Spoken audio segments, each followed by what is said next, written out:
విధ్వంసమైన రాష్ట్రాన్ని పునర్నిర్మిస్తున్నామని AP CM Chandrababu అన్నారు. ఎన్నికల్లో ఇచ్చిన హామీలను ఒక్కొక్కటిగా నెరవేరుస్తున్నామన్నారు. ఏలూరు జిల్లాలో పర్యటించిన సీఎం గోపీనాథపట్నంలో నిర్వహించిన ఎన్టీఆర్ భరోసా సామాజిక పింఛన్ల పంపిణీలో పాల్గొన్నారు. గుడ్ల నాగలక్ష్మి అనే మహిళకు పింఛన్ అందజేశారు. అనంతరం నల్లమాడులో నిర్వహించిన ప్రజావేదికలో మాట్లాడారు. గ్రామ సభలు అంటే మొక్కుబడిగా నిర్వహించడం కాదని ఒక మార్పు రావాలని సీఎం చంద్రబాబు అన్నారు. అభివృద్ధి పనుల వివరాలన్నీ సచివాలయంలో అందుబాటులో ఉండాలని చెప్పారు. టీడీపీ కేంద్ర కార్యాలయంలో మంత్రి నారా లోకేష్ 76వ రోజు నిర్వహించిన ప్రజా దర్బార్ కార్యక్రమానికి ప్రజలు మంచి స్పందన వచ్చింది. లోకేష్ ను స్వయంగా కలిసి ప్రజలు, పార్టీ కార్యకర్తలు తమ సమస్యలు విన్నవించుకున్నారు. ప్రతి ఒక్కరిని ఆప్యాయంగా పలకరించిన మంత్రి లోకేష్ వారు ఎదుర్కొంటున్న సమస్యలను తెలుసుకున్నారు. వారి నుంచి వినతులు స్వీకరించారు. కూటమి ప్రభుత్వం 3 జోన్ల కింద అభివృద్ధి ప్రణాళిక మంచి ఆలోచన అని బీజేపీ రాష్ట్ర అధ్యక్షుడు మాధవ్ అన్నారు. 3 ప్రాంతాల అభివృద్ధికి క్లస్టర్ డెవలప్మెంట్ అభివృద్ధి ప్రణాళిక చేస్తున్నామని, విశాఖపట్నం చెన్నై కారిడార్, బెంగళూరు హైదరాబాద్ కారిడార్ ను కూడా అభివృద్ధి చేస్తున్నామన్నారు. వీటి ద్వారా అభివృద్ధి వికేంద్రీకరణతో పాటుగా త్వరితగతిన అభివృద్ధికి సాధ్యపడతాయన్నారు. పెట్టుబడులు, ఉపాధి పెరగడానికి ఎంతగానో ఉపయోగపడతాయని తెలిపారు. పశ్చిమ గోదావరి జిల్లా భీమవరంలో డిప్యూటీ స్పీకర్ రఘురామ కృష్ణంరాజు ప్రజా దర్బార్ నిర్వహించారు. 21 ఏళ్ల దుర్గా అనే యువతిని చంటిపిల్లలా ఎత్తుకుని ఆమె బంధువులు ప్రజా దర్బార్కు తీసుకొచ్చారు. యువతి పూర్తిగా మంచానికి పరిమితమైందని గోడు వెళ్లబోసుకున్నారు. ప్రస్తుతం యువతికి దివ్యాంగుల పెన్షన్ 6,000 వస్తుందని 15,000 ఇప్పించాలని యువతి బంధువులు కోరారు. వెంటనే అధికారులతో మాట్లాడి పూర్తి స్థాయి పెన్షన్ ఇప్పిస్తామని రఘురామ కృష్ణంరాజు భరోసా ఇచ్చారు. మాజీ మంత్రి అంబటి రాంబాబుకు ఎమ్మెల్యే భాష్యం ప్రవీణ్ కౌంటర్ ఇచ్చారు. గత 5 ఏళ్లు 3 ముక్కలాటలతో అమరావతి నిర్లక్ష్యం చేసింది వైసీపీ కాదా అని ప్రశ్నించారు. రైతులు కోరడం వల్లే పెదకూరుపాడులో భూ సమీకరణ జరిగిందన్నారు. రైల్వే లైన్, కాలువల వల్ల రైతులు చాలా భూములు పోతున్నారన్నారు. రైతుల కోరిక మేరకే 2వ విడత ల్యాండింగ్ పూలింగ్ చేపట్టామన్నారు. రాష్ట్ర ప్రయోజనాల కోసమే భూములు తీసుకుంటున్నామనే విషయం అంబటి రాంబాబు గ్రహించాలన్నారు.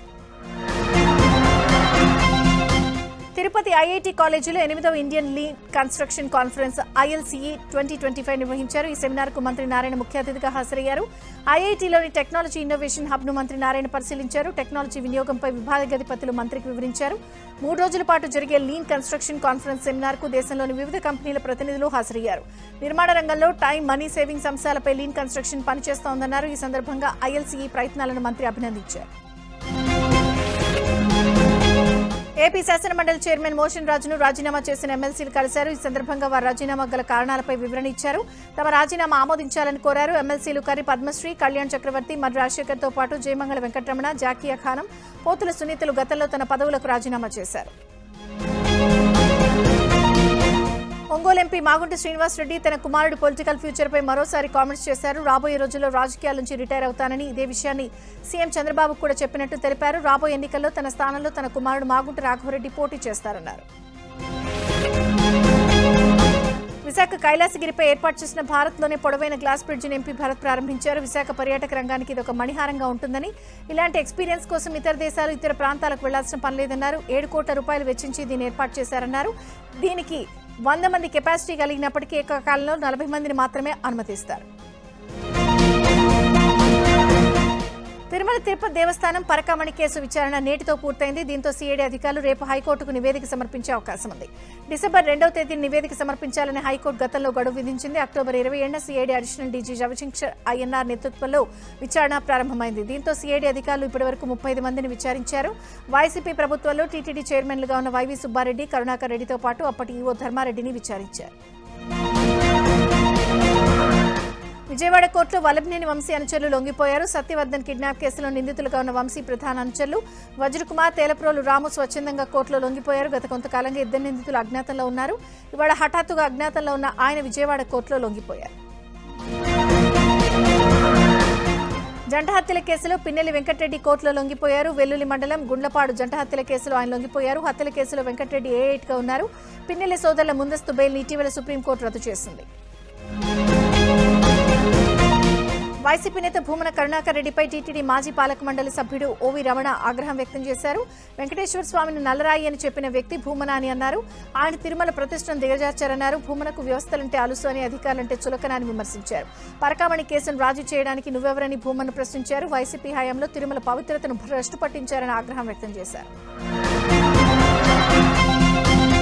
విశాఖలో జీవీఎంసీ 20 వసంతాల వేడుకలు ఘనంగా జరిగాయి. వేడుకల్లో భాగంగా విశాఖ ప్రగతి బంధు అభినందన కార్యక్రమాన్ని నిర్వహించారు.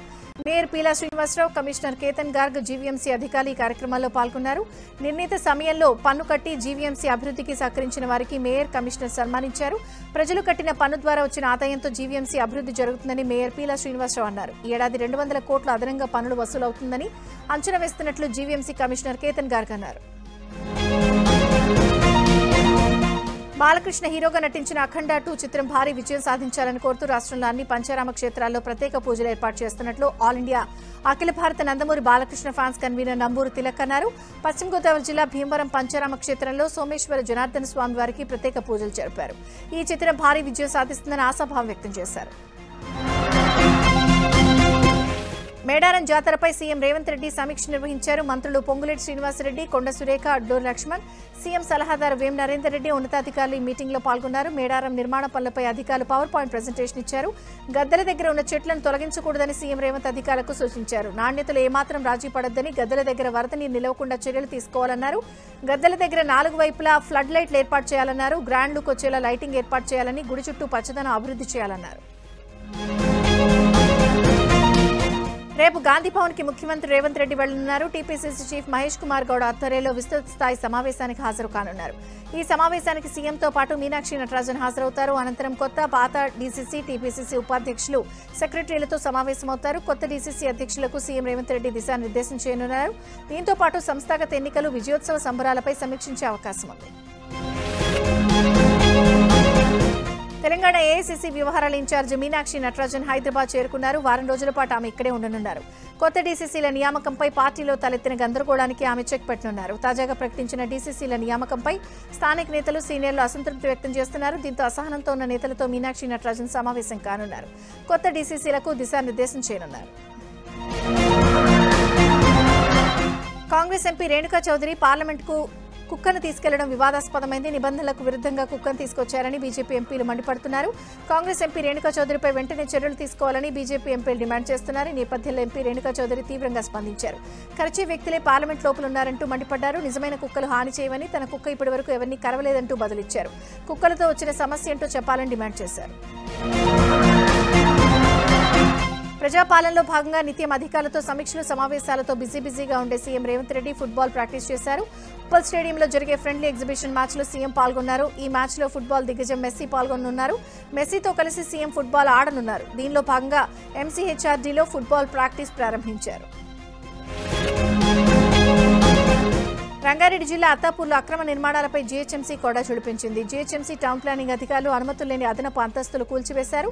భారీ బందోబస్తు మధ్య కూల్చివేతలు జరిపారు. పర్మిషన్ లేకుండా నిర్మాణాలు చేపడితే కఠిన చర్యలు తీసుకుంటామని రాజేంద్రనగర్ డిప్యూటీ కమిషనర్ సురేందర్ రెడ్డి హెచ్చరించారు. గ్రేటర్ వరంగల్ కౌన్సిల్ సమావేశం ప్రశాంతంగా జరిగింది. 135 కోట్ల రూపాయల అభివృద్ధి పనులకు వరంగల్ బల్దియా కౌన్సిల్ ఆమోదం తెలిపింది. అలాగే 39 ఎజెండా అంశాలకు కూడా కౌన్సిల్ ఆమోదం తెలిపింది. వరదల వల్ల దెబ్బతిన్న రోడ్లకు ప్రతి డివిజన్లో అత్యవసర పనుల కోసం 5 లక్షలు కేటాయించారు. అలాగే నగర అభివృద్ధిపై విపక్ష సభ్యులు లేవనెత్తిన అంశాలకు మేయర్ గుండు సుధారాణి సమాధానమిచ్చారు. కౌన్సిల్ సమావేశానికి ఎమ్మెల్యేలు నాయన్ రాజేందర్ రెడ్డి, కేఆర్ నాగరాజు, ఎమ్మెల్సీ బస్వరాజ్ సారయ్య హాజరయ్యారు. తెలంగాణలో రెండో అతిపెద్ద మార్కెట్గా పేరుగాంచిన సూర్యాపేట వ్యవసాయ మార్కెట్ యార్డులో ఉచితంగా అల్పాహారం, ₹5 భోజన వసతిని market committee chairman Koppula Venareddy ప్రారంభించారు. సూర్యాపేట వ్యవసాయ మార్కెట్కి నిత్యం రైతులు ధాన్యం తెచ్చి విక్రయిస్తూ ఉంటారు. రోజు వందలాది మంది వచ్చే మార్కెట్లో రైతులు ఇబ్బందులు పడకుండా భోజన వసతి కల్పించారు. ఇకపై మార్కెట్కు వచ్చే రైతులు ఆకలితో ఇబ్బందులు పడకూడదు అని ఈ నిర్ణయం తీసుకున్నట్లు చైర్మన్ వేణారెడ్డి తెలిపారు. ఎయిడ్స్ నియంత్రణలో ప్రభుత్వం కఠిన చర్యలు తీసుకుంటూ మంచి ఫలితాలు సాధిస్తోందని ఆరోగ్య శాఖ మంత్రి సత్యకుమార్ యాదవ్ అన్నారు. ఒకప్పుడు ఎయిడ్స్ పేరు వినగానే చాలా భయం ఉండేదని, అయితే అధునాతన చికిత్సా విధానాలు రావడంతో పరిస్థితి పూర్తిగా మారిందని తెలిపారు. ఎయిడ్స్ బారిన పడిన రోగులు భయపడాల్సిన అవసరం లేదన్నారు. ఇప్పుడు ఆధునిక మందులు, చికిత్సా విధానాలున్నాయని అన్నారు. 10 ఏళ్లలో ఎయిడ్స్ కేసుల సంఖ్య 10,000కు పరిమితమైందని, మరణాల సంఖ్య గణనీయంగా తగ్గాయన్నారు. ఎయిడ్స్ పై ప్రజలు అవగాహన కలిగి ఉండాలని, నిర్లక్ష్యం చేయొద్దని మంత్రి హెచ్చరించారు. సూర్యాపేట జిల్లా పాతలపాడు ఎన్నికల నామినేషన్ల కేంద్రం వద్ద నామినేషన్స్ రద్దయిన అభ్యర్థులు ఆందోళనకు దిగారు. నామినేషన్లో ఉన్న తమ తప్పులు చెప్పకుండా అప్పీలుకు వెళ్లకుండా వ్యవహరిస్తున్న అధికారులపై చర్యలు తీసుకోవాలని డిమాండ్ చేశారు. సర్పంచ్ సర్పంచ్ ఎన్నికల్లో ఎమ్మెల్యే ఎమ్మెల్సీ తనకు మద్దతు ఇవ్వడం లేదంటూ నాగర్ కర్నూలు జిల్లాలో కాంగ్రెస్ నేత ఆత్మహత్యాయత్నం చేశారు. జిల్లా ఐజ మండలం ఉత్తనూరు పంచాయతీ ఎన్నికల్లో తమను నామినేషన్ వేయకుండా అడ్డుకుంటున్నారని ఓ భార్య భర్త ఆరోపిస్తున్నారు. తమకు అనుకూలంగా రిజర్వేషన్ వచ్చినా గ్రామస్తులు నామినేషన్ వేయనివ్వడం లేదని దాసరి జయమ్మ, దాసరి రామలింగన్న దంపతులు చెబుతున్నారు. తమను భయపెడుతున్నారని, తమకు రక్షణ కల్పించాలని అధికారులకు దంపతులు విజ్ఞప్తి చేశారు. నామినేషన్ ప్రక్రియ సక్రమంగా నిర్వహించాలని నల్గొండ జిల్లా కలెక్టర్ త్రిపాఠి సూచించారు. నల్గొండ జిల్లా దామరచర్ల గ్రామ పంచాయతీ కార్యాలయంలో ఏర్పాటు చేసిన నామినేషన్ స్వీకరణ కేంద్రాన్ని సబ్ కలెక్టర్ నారాయణ అమిత్తో కలిసి ఆమె సందర్శించారు. నామినేషన్ పత్రాలను పరిశీలించి రిటర్నింగ్ సహాయ రిటర్నింగ్ అధికారులకు పలు సూచనలు చేశారు. నామినేషన్ సమర్పించే అభ్యర్థులు ప్రతిపాదించే వారిని మాత్రమే కేంద్రాల్లోకి అనుమతించాలన్నారు. కేంద్రం వద్ద రద్దీ లేకుండా చూడాలని సూచించారు. అభ్యర్థుల ప్రకటన, గుర్తుల కేటాయింపు ప్రక్రియలో జాగ్రత్తగా వ్యవహరించాలని ఆదేశించారు. తెలంగాణ పంచాయతీ ఎన్నికల్లో భాగంగా అన్ని గ్రామ పంచాయతీల్లో సర్పంచ్, వార్డు సభ్యులు నామినేషన్లు దాఖలు చేస్తున్నారు. అయితే నిర్మల్ జిల్లాలోని దస్తూరాబాద్ మండలం పెర్కపల్లిలో సర్పంచ్ పదవికి ఎవరూ నామినేషన్ వేసే పరిస్థితి లేదు. ఈ గ్రామ పంచాయతీ ఎస్సీకి రిజర్వ్ చేశారు. అయితే గ్రామంలో ఒక్క ఎస్సీ కూడా లేరు. దీంతో నామినేషన్లు దాఖలు కాలేదు. డిండి ఎత్తిపోతల పథకంలో భాగంగా నిర్మిస్తున్న గోకారం రిజర్వాయర్ కింద భూములు కోల్పోయిన నిర్వాసితులు సర్పంచ్ ఎన్నికలు బహిష్కరిస్తున్నట్లు నిర్ణయించారు. నాగర్ కర్నూలు జిల్లా చారగొండ మండలం ఎర్రవల్లి తండా గ్రామాల్లో భూ నిర్వాసితుల కమిటీ ఆధ్వర్యంలో సర్పంచ్ ఎన్నికలను ముక్కుమ్మడిగా బహిష్కరిస్తూ తీర్మానం చేశారు. తమ తండాలు ఎప్పుడు ముంపునకు గురవుతున్నాయని పట్టించుకునే నాథుడే లేడని వాపోయారు. ఇలాంటి క్లిష్ట పరిస్థితులు ఎదుర్కొంటున్న తమకు సర్పంచ్ ఎన్నికలు వద్దని తీర్మానం చేసుకున్నారు. ప్రకాశం జిల్లా ముండ్లమూరు మండలం దర్శిలోని వెలుగు కార్యాలయం ఎదుట డ్వాక్రా మహిళలు ఆందోళనకు దిగారు. పెద్ద ఉల్లగలు గ్రామంలోని 6 డ్వాక్రా గ్రూపులకు చెందిన సొమ్ముతో మేడా మోహన్ రెడ్డి అనే వ్యక్తి ఉడాయించాడు. దీంతో డ్వాక్రా మహిళలు ధర్నాకు దిగారు. మొత్తం 6,40,000 బ్యాంకులో చెల్లించకుండా మోహన్ రెడ్డి పరారయ్యాడని తెలిపారు. ఈ విషయంపై పోలీసులకు ఫిర్యాదు చేశామని ఏపీఎం హనుమంతరావు తెలిపారు. త్వరలోనే అతని నుంచి డబ్బు రికవరీ చేసి డ్వాక్రా మహిళలకు ఇస్తామన్నారు. గూడూరును ప్రత్యేక జిల్లాగా ఏర్పాటు చేయాలని డిమాండ్ చేస్తూ ఉమ్మడి నెల్లూరు జిల్లా గూడూరు టవర్ క్లాక్ సెంటర్లో ప్రభుత్వ, ప్రైవేటు ఉపాధ్యాయులు నల్ల బ్యాడ్జీలు ధరించి భారీ నిరసన ప్రదర్శన చేశారు. భారీ వర్షాన్ని సైతం లెక్క చేయకుండా గొడుగులతో వందలాది మంది ఉపాధ్యాయులు నిరసన తెలిపారు. అనంతరం టవర్ క్లాక్ సెంటర్ నుంచి ర్యాలీ నిర్వహించారు. అనంతరం సబ్ కలెక్టర్ కార్యాలయం ఏవోకు వినతి పత్రం సమర్పించారు. ఎన్నికల సమయంలో చంద్రబాబు, లోకేష్ ఇచ్చిన హామీ నెరవేర్చాలని జేఏసీ నాయకులు డిమాండ్ చేశారు. బాపట్ల జిల్లా చీరాల్లో పింఛన్ల పంపిణీ కార్యక్రమంలో ఎమ్మెల్యే కొండయ్య పాల్గొన్నారు. 5వ వార్డు సాయి కాలనీ, వేటపాలెం మండలం రామన్నపేటలో సచివాలయం సిబ్బందితో కలిసి లబ్ధిదారులకు ఎమ్మెల్యే కొండయ్య పింఛన్లు పంపిణీ చేశారు. వైసీపీ హయాంలో జగన్ రాష్ట్రాన్ని అప్పులు ఊబిలోకి నెట్టేస్తే సీఎం చంద్రబాబు సంక్షేమ పథకాలు అందిస్తూ రాష్ట్రాన్ని అభివృద్ధి పదంలో ముందుకు నడిపిస్తున్నారని ఎమ్మెల్యే కొండయ్య అన్నారు. హైదరాబాద్ షాపూర్ నగర్లో పూర్ణిమ విద్యానికేతన్ స్కూల్ను అధికారులు మూసివేశారు. శనివారం ఓ చిన్నారిపై స్కూల్ ఆయా విచక్షణరహితంగా దాడి చేసింది. ఈ ఘటనపై కుత్బుల్లాపూర్ ఎంఈఓ జమినీ కుమారి స్పందించారు. సమగ్ర విచారణ జరిపి స్కూల్పై కఠిన చర్యలు తీసుకోవాలని ఎడ్యుకేషనల్ అధికారులు ఆదేశించారు. ఇప్పటికే స్కూల్ ఆయా ప్రిన్సిపల్ను అధికారులు అరెస్ట్ చేశారు. దాడిలో తీవ్రంగా గాయపడిన చిన్నారికి ఆసుపత్రిలో చికిత్స అందిస్తున్నారు. సత్యసాయి జిల్లా కదిర్లో ఓ ప్రైవేట్ స్కూల్ యాజమాన్యం బరితెగించింది. తలుపుల్లోని ఓ పాఠశాల 6 నెలల క్రితమే మూసివేసినా ప్రతిరోజు విద్యార్థులు వస్తున్నట్లు హాజరు నమోదు చేశారు. దీనిపై విద్యాశాఖ అధికారులు విచారణ జరిపారు. ప్రైవేట్ హాస్టళ్లలో ఉంటూ నవోదయ సైనిక్ పాఠశాల ప్రవేశ పరీక్షల కోసం శిక్షణ ఇస్తున్నట్లు అధికారులు గుర్తించారు. మూతపడిన పాఠశాలలో 32 మంది విద్యార్థులు చదువుతున్నట్లు రికార్డులు నమోదు చేశారు. విద్యార్థులను స్వస్థలాలకు తరలించారు. ఖమ్మం జిల్లా కాటుకాచారం వద్ద ఏపీ నుంచి వస్తున్న ధాన్యం లారీలను రైతులు అడ్డుకున్నారు. తెలంగాణ ప్రభుత్వం ఇస్తున్న మద్దతు ధర, బోనస్ కోసం కొందరు ఏపీ వ్యాపారుల అక్రమాలకు తెరలేపారని ఆరోపించారు. బోనస్ దక్కించుకోవాలన్న ఆలోచనతో ఏపీ వ్యాపారులు సన్నవడ్లను తెలంగాణలోని మిల్లులకు అమ్ముతున్నారని తెలిపారు. అధికారులు స్పందించి ఏపీ నుంచి ధాన్యం లారీలు రాకుండా చూడాలని ఇక్కడ రైతులు డిమాండ్ చేస్తున్నారు. ప్రపంచ ఎయిడ్స్ దినోత్సవం సందర్భంగా విశాఖలో కలెక్టరేట్ నుంచి జిల్లా పరిషత్ వరకు ర్యాలీ నిర్వహించారు. ఎయిడ్స్ వ్యాధికి నివారణ ఒక్కటే మార్గమని, ప్రజల్లో దీని పట్ల అవగాహన కల్పించాలని అవసరం ఉందన్నారు. అలాగే ఎవరైనా ఎయిడ్స్ బారిన పడిన వారిని సమాజానికి దూరంగా చూడకూడదని, వారు కొన్ని జాగ్రత్తలు తీసుకుంటే వారి జీవితకాలం కూడా పెరుగుతుందన్నారు. ఈ సందర్భంగా హెచ్ఐవి బాధిత పిల్లలతో కలిసి బ్రేక్ఫాస్ట్ చేశారు. మిషన్ భగీరథ పైప్ లైన్ లీకేజీతో నీరు కలుషితమై ప్రజలు తీవ్ర ఇబ్బందులు పడుతున్నారు అన్న ఏబిఎన్ ఆంధ్రజ్యోతి కథనంపై అధికారులు కదలికొచ్చింది. వెంటనే పైప్ లైన్ ను మరమ్మతులు చేపట్టారు. నాగర్ కర్నూలు జిల్లా కోడర్లో machine Bhagiratha pipe line leak అయి నీరు వృధాగా పోతోంది. దీంతో పాటు నీరు కలుషితం కావడంతో స్థానికులు ఆందోళన చెందుతున్నారు. పైప్ లైన్ లీకేజీ కథనంతో అధికారులు మరమ్మతులు చేపట్టడంతో ఏబిఎన్ కు స్థానికులు కృతజ్ఞతలు తెలిపారు. అనంతపురం జిల్లాలో కానిస్టేబుల్ ప్రకాష్ మళ్లీ విధుల్లో చేరారు. గతంలో సేవ్ ఏపీ పోలీస్ అంటూ కానిస్టేబుల్ ప్రకాష్ గళం విప్పారు. దీంతో అప్పటి జగన్ ప్రభుత్వం ప్రకాష్ పై సస్పెన్షన్ వేటు వేసింది. ఇవాళ తిరిగి రిపోర్ట్ చేయాలని ప్రకాష్ ను ఎస్పీ జగదీష్ ఆదేశించారు. మరో 3 కానిస్టేబుళ్లను కూడా విధుల్లోకి తీసుకురావాలని ఉన్నతాధికారులు నిర్ణయించారు. నిత్వా తుఫాను ప్రభావంతో పడుతున్న చిరుజల్లులు అన్నదాతల్లో గుబులు రేపుతున్నాయి. కోసిన ధాన్యాన్ని ఆరబెట్టి మిల్లులకు తరలించేందుకు ఎన్టీఆర్ జిల్లాలో రైతులు పరుగులు పెడుతున్నారు. భారీ వర్షాలు పడితే పంట చేతికి రాదని ఆందోళన చెందుతున్నారు. తుఫాను ప్రభావంతో నిన్న సాయంత్రం నుండి తేలికపాటి జల్లులు పడుతున్నాయి. కోత కోసిన ధాన్యం కళ్లాల్లో ఆరబెట్టి ధాన్యం తడవకుండా రైతులు రాసులు పోసి పట్టాలు కప్పారు. ఉదయం నుంచి ధాన్యాన్ని అమ్మటానికి రైతులు పరుగులు పెడుతున్నారు. రాత్రి కురిసిన జల్లులతో పట్టాలపై ఉన్న వర్షపు నీటిని తీసి అమ్మకాలు చేస్తున్నారు. కామారెడ్డిలో అక్రమ కట్టడాలపై మున్సిపల్ అధికారులు ఉక్కుపాదం మోపారు. ప్రభుత్వ స్థలాన్ని కబ్జా చేసి కట్టడాలు నిర్మించడంతో గతంలో నోటీసులు ఇచ్చారు. అయినా అక్రమ కట్టడాలు తొలగించకపోవడంతో మున్సిపల్, పోలీస్, రెవెన్యూ అధికారుల ఆధ్వర్యంలో కూల్చివేతలు చేపట్టారు. అయితే గత 20 ఏళ్ల నుంచి ఉంటున్నామని, కోర్టు స్టేలు కూడా ఉన్నాయని, అలాంటప్పుడు కూల్చివేతలు ఎలా చేస్తారని బాధితులు ఆవేదన వ్యక్తం చేస్తున్నారు. ఏలూరు జిల్లా బుట్టాయిగూడెంలో ఇసుక మాఫియా రెచ్చిపోతోంది. రాత్రి పగలు తేడా లేకుండా అక్రమంగా మట్టి తోలకాలు సాగిస్తున్నారు. స్థానికుల సమాచారంతో ఇరిగేషన్ ఏఈ నాగరాజు సంఘటన స్థలానికి చేరుకుని ఒక జేసీబీ లారీని పట్టుకుని పోలీస్ స్టేషన్కు తరలించారు.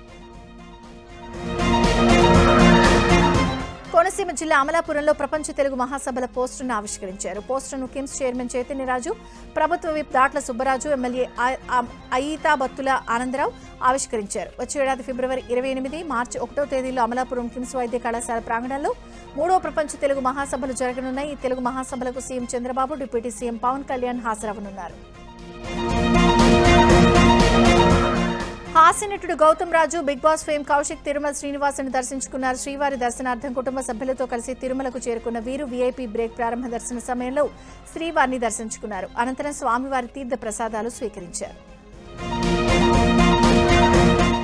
అందులో మహిళా క్రికెట్ జట్టు ప్లేయర్ కరుణకుమారికి గన్నవరం ఎయిర్పోర్ట్లో ఘన స్వాగతం లభించింది. ఢిల్లీ నుంచి గన్నవరం చేరుకున్న కరుణకుమారికి శాప్ చైర్మన్ రవి నాయుడు, అధికారులు, విద్యార్థులు స్వాగతం పలికారు. అందులో మహిళా టీ20 ప్రపంచ కప్ విజయంలో కరుణకుమారి కీలక పాత్ర పోషించారు.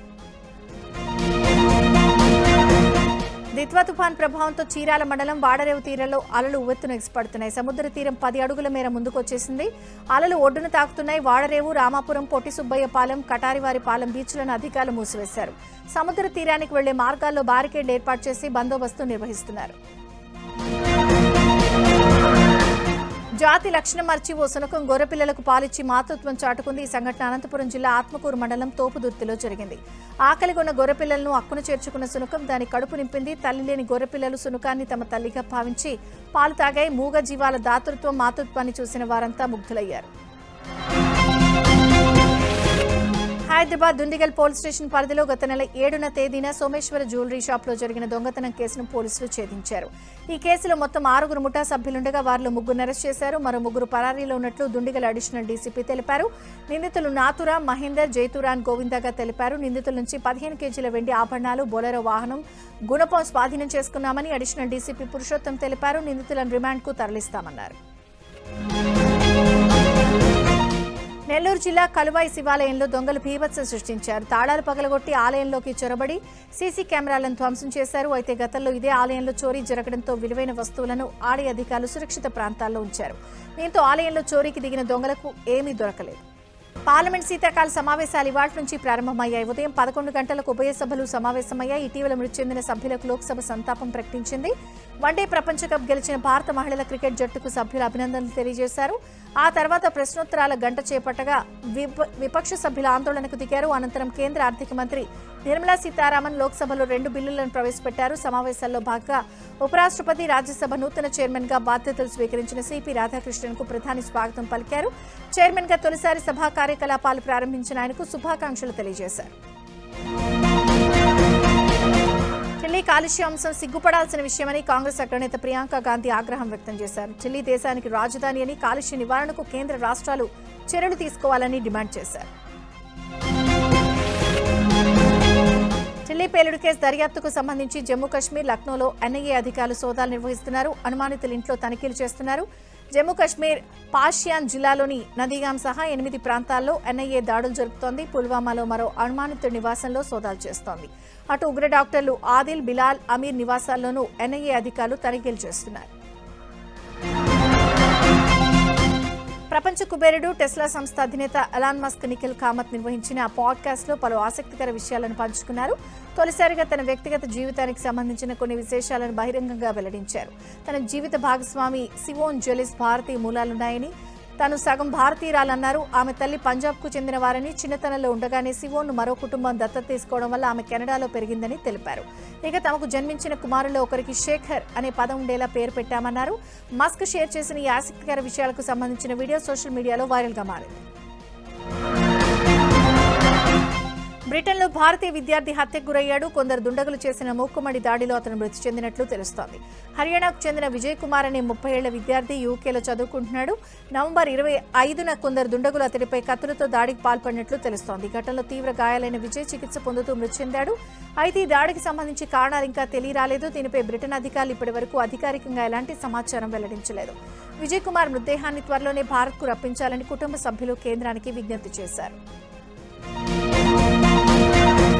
అగ్ర కథానాయిక సమంత వివాహ బంధంలోకి అడుగుపెట్టారు. సోమవారం తెల్లవారుజామున కోయంబత్తూరులోని ఈషా యోగా సెంటర్లోని లింగభైరవి దేవాలయంలో సమంత, రాజ్ నిడిమోరు పెళ్లి జరిగింది. పెళ్లిలో Samantha ఎర్రచీర, Raj cream gold colour కుర్తాతో చూడముచ్చటగా ఉన్నారు.